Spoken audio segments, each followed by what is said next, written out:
All right. Well, today I'm excited to be joined by one of my good friends, Did you call me old old? You call me old, Russ. time, Charlie. I said old time friend and colleague, and honestly, an OG in the industry. You've been around for a long time, Charlie. You started in the admission side. You've moved across many different places in the university setting. Which I have always respected and thought was, to me, just such a cool kind of path for anybody in this career, right? Anybody that gets into marketing. I've recently interviewed some folks for opportunity, and one of them had 3 or 4 years of experience in admissions, and I thought that was just really cool, right? Yeah. So anyways, welcome to ROI University, and I'm so glad to have you on, especially with one of my first podcasts being Chat with Charlie. I remember Brother, that was so good, man. We got to bring that back. yeah, that was awesome. That was a really good time. And, I always appreciated your, upfront kind of candor, your experience, and just your energy, Charlie. And it's been really great to kind of work together, It's know each because of other. these Celsius. Maybe Oh, you ROI got podcast. We can get some royalty out of this. I'll promote Celsius right now, and if you guys want us to promote more, please send us cases of this for free, and we'll continue to promote it. all So right. that's a Well, shameless plug for that. maybe one day Celsius will sponsor this. I don't know. We'll see. Let's see where ROI University goes. Um, But Charlie, I think, well, first of all, Charlie joins us today. He's the Vice Chancellor of Enrollment Management and CMO at Kaiser University. Again, like I said, I think you've been doing this since early 2000, if not like 2000 or so in higher ed. I think 2002 or so, Yeah, Charlie, you got yeah. into it. And, just a phenomenal person, as I've said. And I'm excited to get into this, just start going and talking about kind of what's going on in the marketing world and the enrollment world. And, one thing with this that I've tried to do, Charlie, over the years, what I've learned is I could learn and know everything about marketing. One of the stories I tell is when I was doing my MBA, I was learning SWOT analysis. I was learning all Yeah. these different things. And the CEO came to me of an engineering company and said, "Hey, Rustam, we don't have a marketing plan. Write us a marketing plan." I just took my textbook, started opening it up, and just started going at it, right? But things have changed, things have evolved. And I think beyond that, it's also who we are as leaders, right? There's other things from the books that are out there, but who we are as leaders, who we are as innovators, who we are as messengers, all of that stuff matters.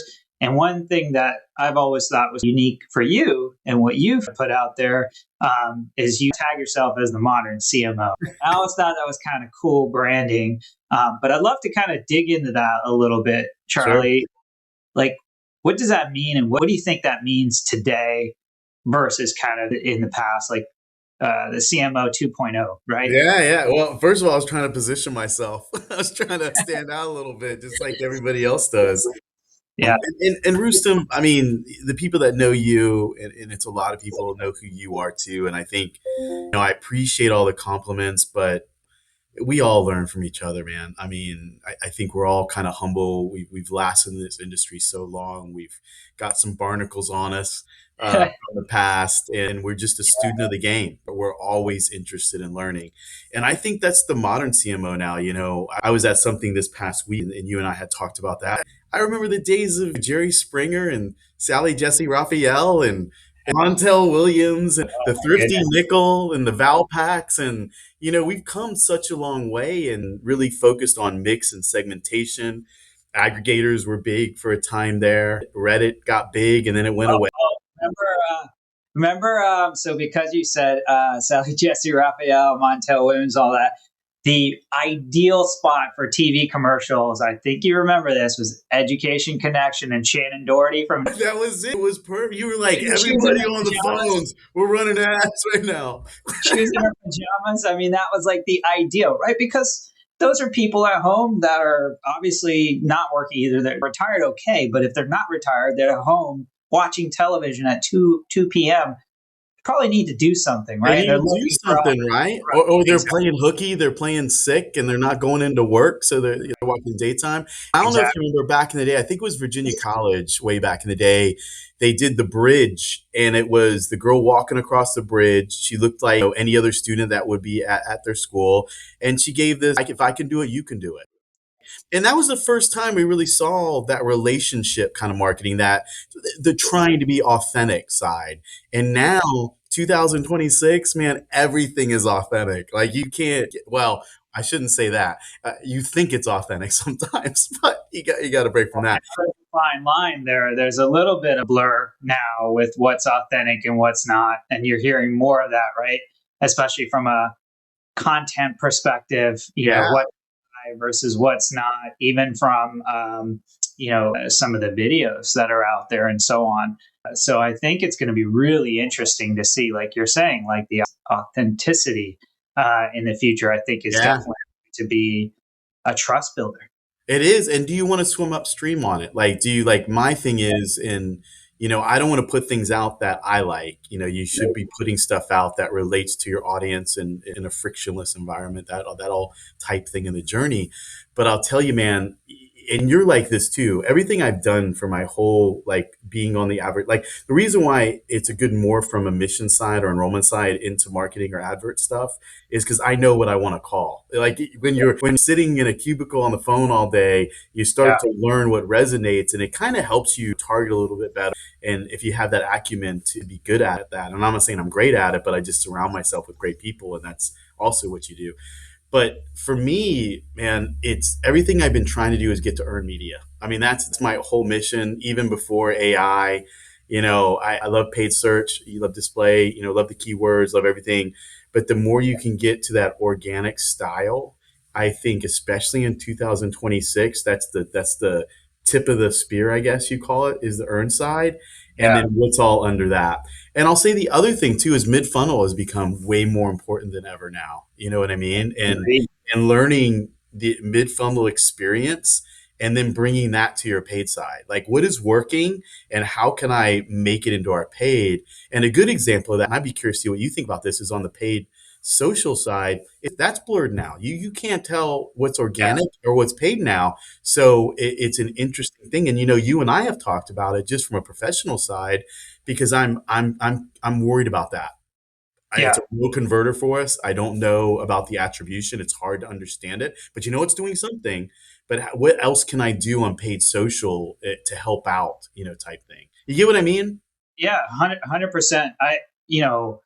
Think even to the point where, and I just posted about this, I think it was yesterday or maybe the day before, but the reality is significant amount of people now are even using connected television to have that brand Yeah. engagement. And we all, at the end of the day, and I went to, maybe this was maybe 15 years ago or so, Charlie. I was at this talk and it was a marketing guy. And this was when I was at an engineering company. And this marketing guy got on stage, and this was maybe 300 engineers in a conference room or whatever. And he was talking about brand.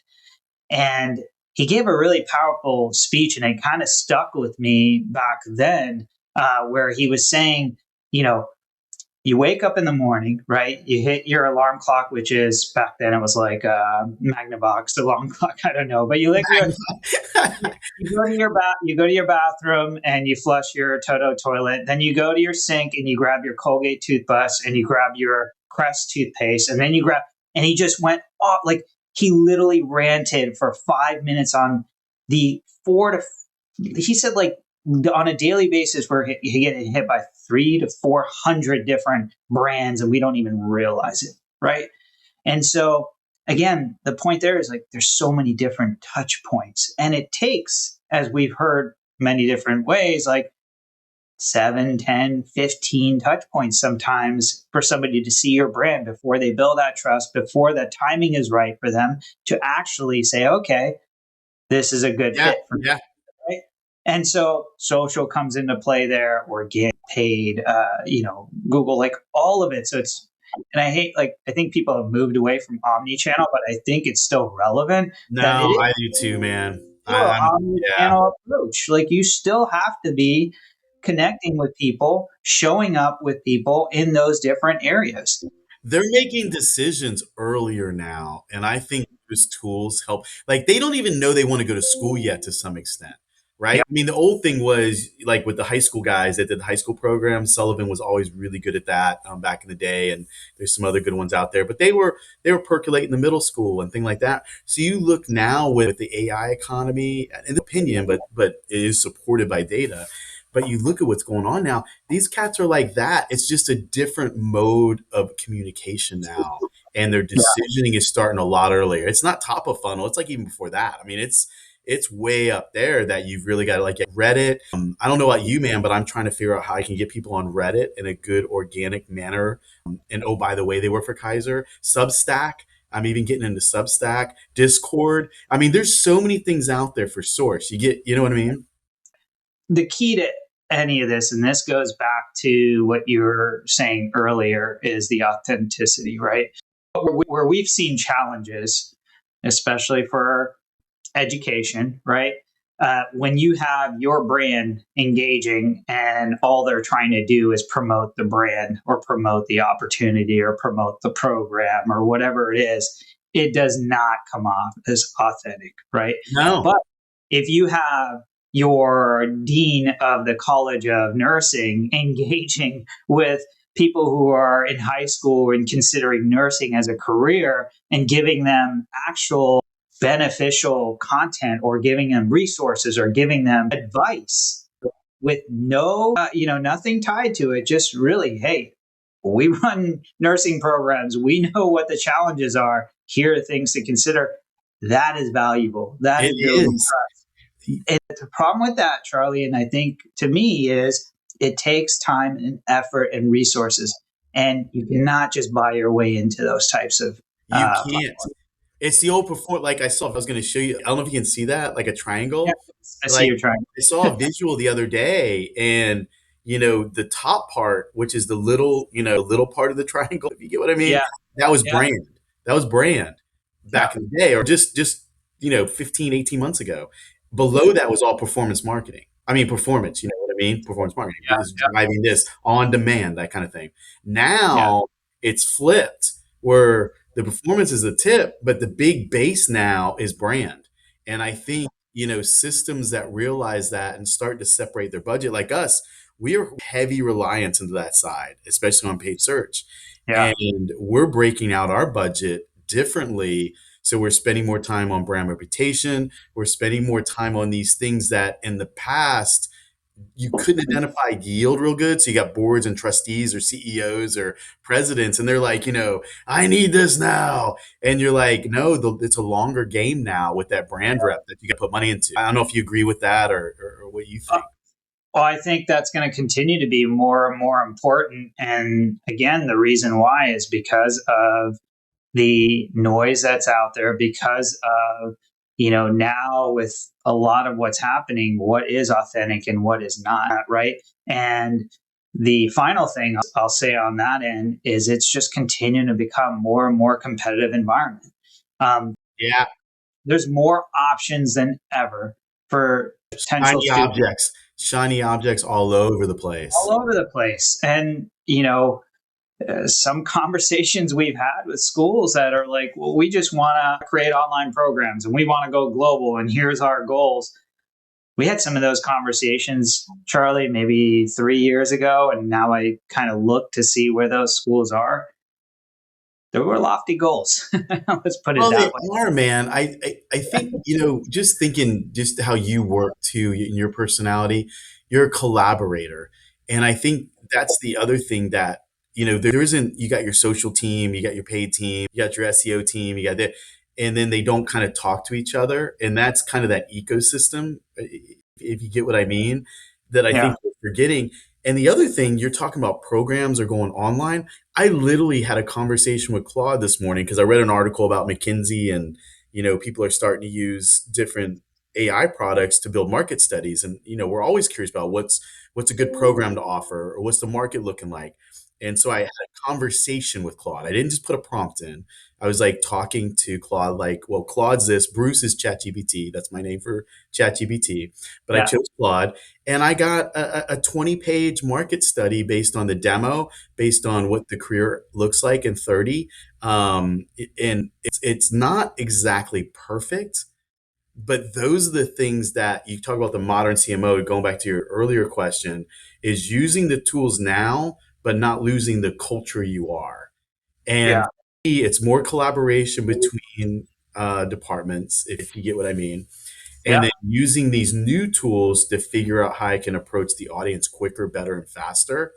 But for us at Kaiser University, and I don't know about the clients that you work with, but we're not going to go away from talking to humans. That's our secret sauce. And we're Yeah. going to have those touch points. But I think we can make our touch points more efficient if we understand these things, like what you're talking about. We're talking about earned media, we're talking about all that stuff. Doesn't matter if we can't turn that into yield and growing our population. So we Yeah. still have to connect all those dots into that ecosystem. And lastly, Rustam, just because I love to talk, the mix is different now too. You really got to look at your mix than traditionally we looked at it, with the broadcast, with this, with that, all that stuff. You got to look at all as one thing, and then look at it down funnel. I know you're a big proponent of that, but Yeah. more inquiries is not a metric. Inquiries that produce yield is a metric. And so that's the other thing that you have to put into it. I don't know, like I say, if I took it too far over there, but No, I mean, you hit the nail on the head. I think this is where, and I'll tell you, Charlie, to me, it's still a bit surprising when I do have conversations. And I've had conversations with heads of marketing at some pretty decent size universities. And they are even aware that, hey, we just cannot track our performance down to an enrollment level. We don't have the connectors that we need. yeah, Our investment from a marketing perspective to enrollments. We know the activities there. We know conversations are happening. We know what our enrollment numbers are, but we cannot track it one to one. And that to me is just absolutely huge opportunity. I could be think a slow death. You know what I mean?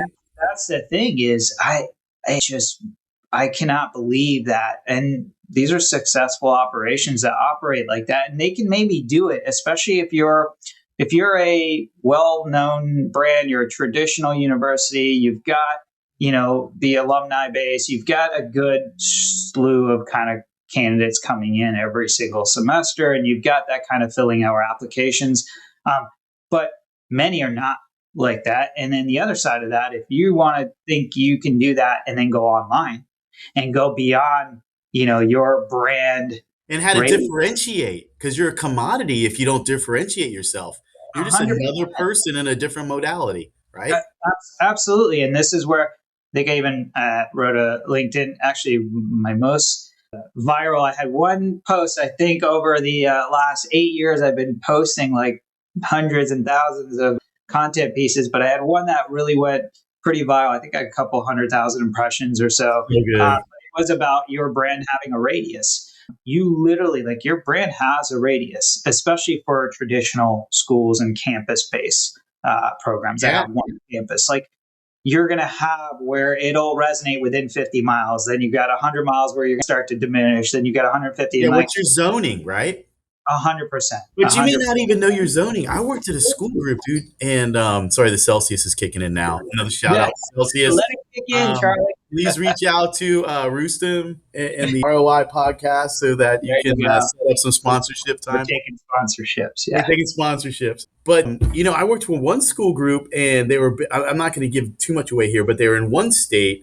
And you would figure, well, we would own our backyard, right? That would most of our people were coming, our students. And what we learned is actually, no, there was a pocket in another state miles away that actually was a sweet spot. For whatever reason, it matched our outcome. So when we Mm, reverse engineer, which I'm a big proponent of, look at all your graduates and then find out where they look, where they eat, where they sleep. You can do it when you bid with Google, find lookalikes that are applying to your programs and things like that.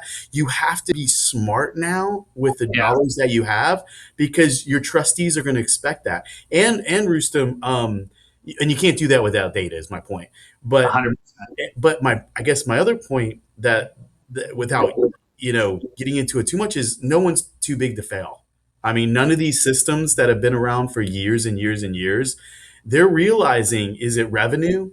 Is it surplus in the nonprofit, or EBITDA or income if you're in the other Yeah, side? And how do you balance the two, from a margin control with your spend, and then yeah, that type of thing? Because you may have a bunch of students on the rev side, yeah, but like I'm hearing schools completely drop their tuition because they're scared to death, right? And they want to respond to this whole affordability thing. Well, that can tarnish your brand too. I believe in Rolex and Rolls Royce. I believe in that philosophy.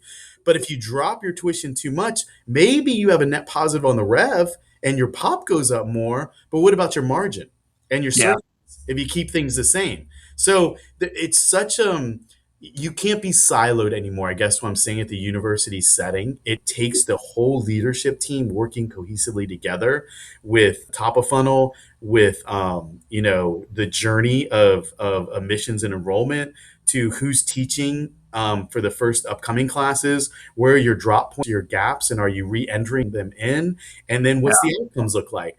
But that all goes back into who you bringing into the school. And I'll just Mm, say this real quick, because I'm a big believer in this right now, is we've lost fun with marketing.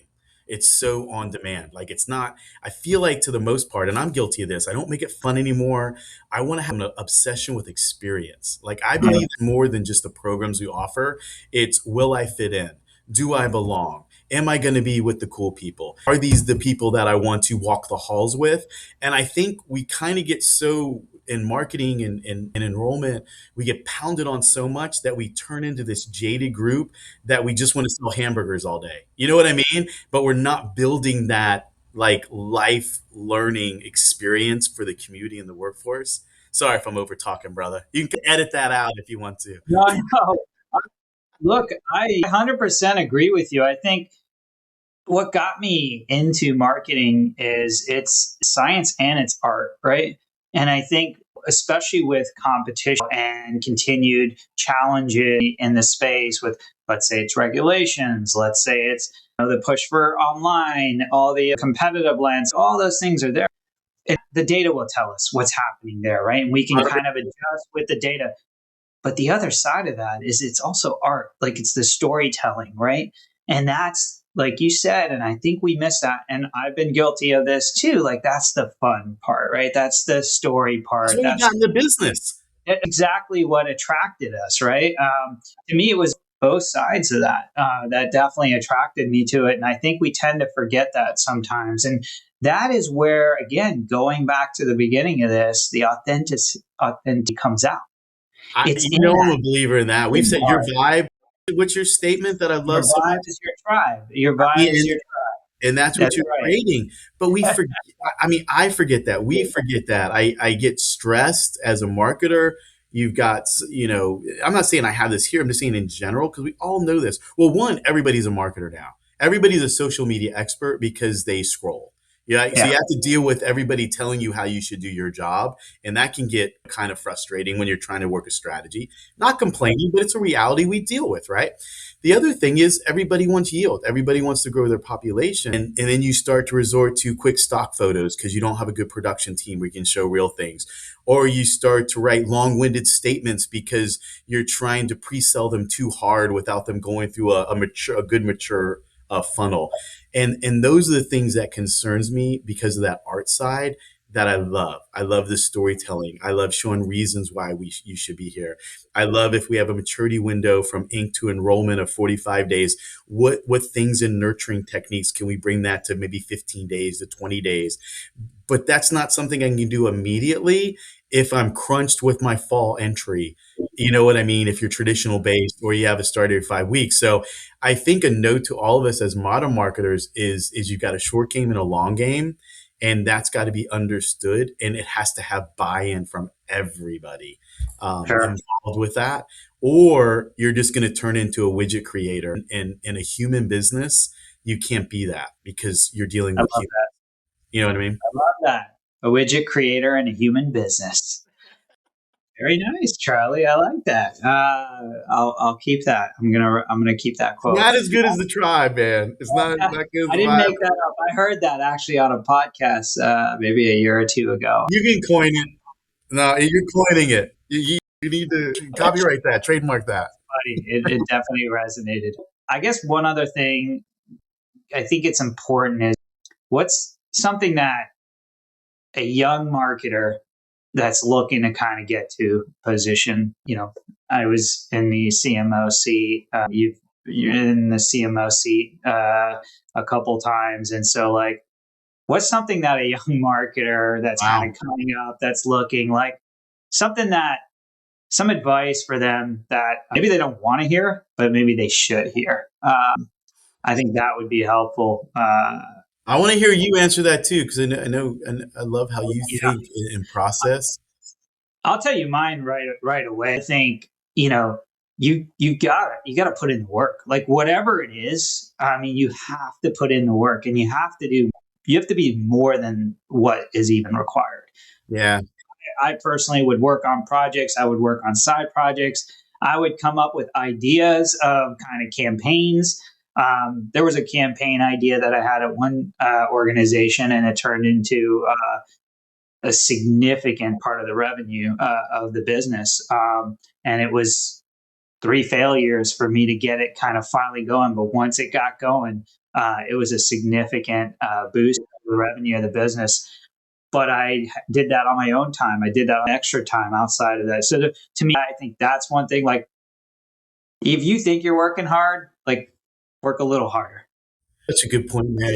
And you don't need to burn yourself out. I'm not saying, oh, only work, but yeah, you've got to learn the things. You've got to dig in. You got to roll up your sleeves. Understand Google AdWords. If your team is running Google Ads, get into a campaign. Understand why the structure is there, how it's set up. What are the campaign bid strategies? Why are we using broad versus exact versus phrase? Those things are important. You don't need to be in the campaign running it. You do need to understand it. Man, that is so good. I can't add too much to it other than some real life experience right now that I'm dealing with. And my son just got his marketing degree, and he's getting out there. And he asked me somewhat of a similar question. And it's just like you got to understand what you're doing. Gone are the days where I think you can kind of isolate yourself and be specific on your certain area of expertise, whether it be the art side or driving this or placement or broadcast timing or things like that. And Ted Greeley at MDT, who I know we talk about this a lot. And I'll tell you, the young staff that I've worked with, not necessarily at Kaiser, but at the previous group I had the luxury of having an agency inside. So Yeah. I had my own like agency, which by the way, that's the best thing ever is to have your own agency inside. But one thing I was always quite frustrated with from the position we have is I'm an expert of nothing, right? I feel like my job is to give guardrails, to give conceptual and vision in a strategic manner, and then let the talented people run, right? And the things that kind of frustrate me that I think is something that a young person coming into this should think about is when you see, well, first of all, you need to know everything about what you're doing, to your point. If you're doing X, you got to understand the domino effect to other things that are happening or other things that are part of your business. You should know everything all the way down through the top of funnel, all the way down. So the whole journey, like how Yeah. does this affect enrollment? How does this affect some other categories or sources that I'm doing? What does this mean? How's the relevance? Do you know how to A/B test, not just A/B test, right? How do you understand that and just be a real good learner? But if you're going to identify things because you want to stand out, you've got to put the work in to have a solution with it and know that that solution may not be the best, but is more valuable as a CMO when I'm doing a zillion things and a lot of it's more stakeholder related, internal politics instead of actually doing the job. Like, I don't know about you, Rustam, but I wish I could just go back to just like storyboarding or something and just sitting in Yeah. a room and chalking it up. So I think, But when you're young is look for pockets that can make something better and have the confidence to provide a solution. Because one, you built a foundation that you understand how this whole ecosystem works together, and then Yeah. providing solutions with that. But you can't do that if you just AI something and point out problems. Yeah. And that's what I'm dealing with now with AI is people will put prompts in, and then I'm peppered with 20 emails a day on things that aren't in their swim lane, so to speak, but there's Yeah. no solution. There's no, well, what is the downside of this? Like right now, a big one is our organic traffic versus our paid traffic with paid search. Are we getting crossed with our keywords, and is it degrading something? I'm like, great. I hear what you're saying, but help me understand the downside of that, and what is your solution to combat that? Like, I can't as a CMO do that. And I hope this is making sense to you. And tell me if you disagree, because I know you will. But if I'm coming out of school, that's what I want to start doing. I want to be a solution to everybody's problem and not just punch a clock and work my subject matter expertise if I really want to grow to a CMO level, or if I want to be my own agency. Like, you've done a great job of building a fabulous agency. And if you guys don't know Rustam, do yourself a favor. And no, I'm being serious. Get to know him, because you're the most humble person that thinks through things and then brings a solution. And a lot of times it doesn't even benefit you. It benefits the client. So I have a mad respect for you. But those are the things that I think will create the workforce of tomorrow that we need, and not just put prompts and then pepper your upper management with these problems. Like, work together to find them out. Does that make sense, or is that I love stupid? it. No, it does not. It does not sound. I love that. I mean, at the end of the day, solutions. So you've got to be bringing solutions. Can I say one more? One more, because I gotta say this, because I get irritated about this one. Yeah. Your job is just not your only deliverable when you're in marketing. Your job, whether you're focused on spend revenue, if you're focused on EBITDA or margin control or FTEs, if you're in marketing, you better understand what enrollment does. Like, it Um, pains me that so true. marketers don't understand the production side, because cost per start, cost per enrollment too. That's a Yeah. two-way street. It's not only the adverts and the marketers; it's what's happening on the performance side. So CPS and CPE, don't be pointing fingers at one or the other. That's an enrollment team, right? And then you throw packaging in it. And I'm gonna throw a big shout out, because you got me going now, brother, on financial aid. I'm gonna ask you a question. We're going to chat with Charlie on ROI for a second.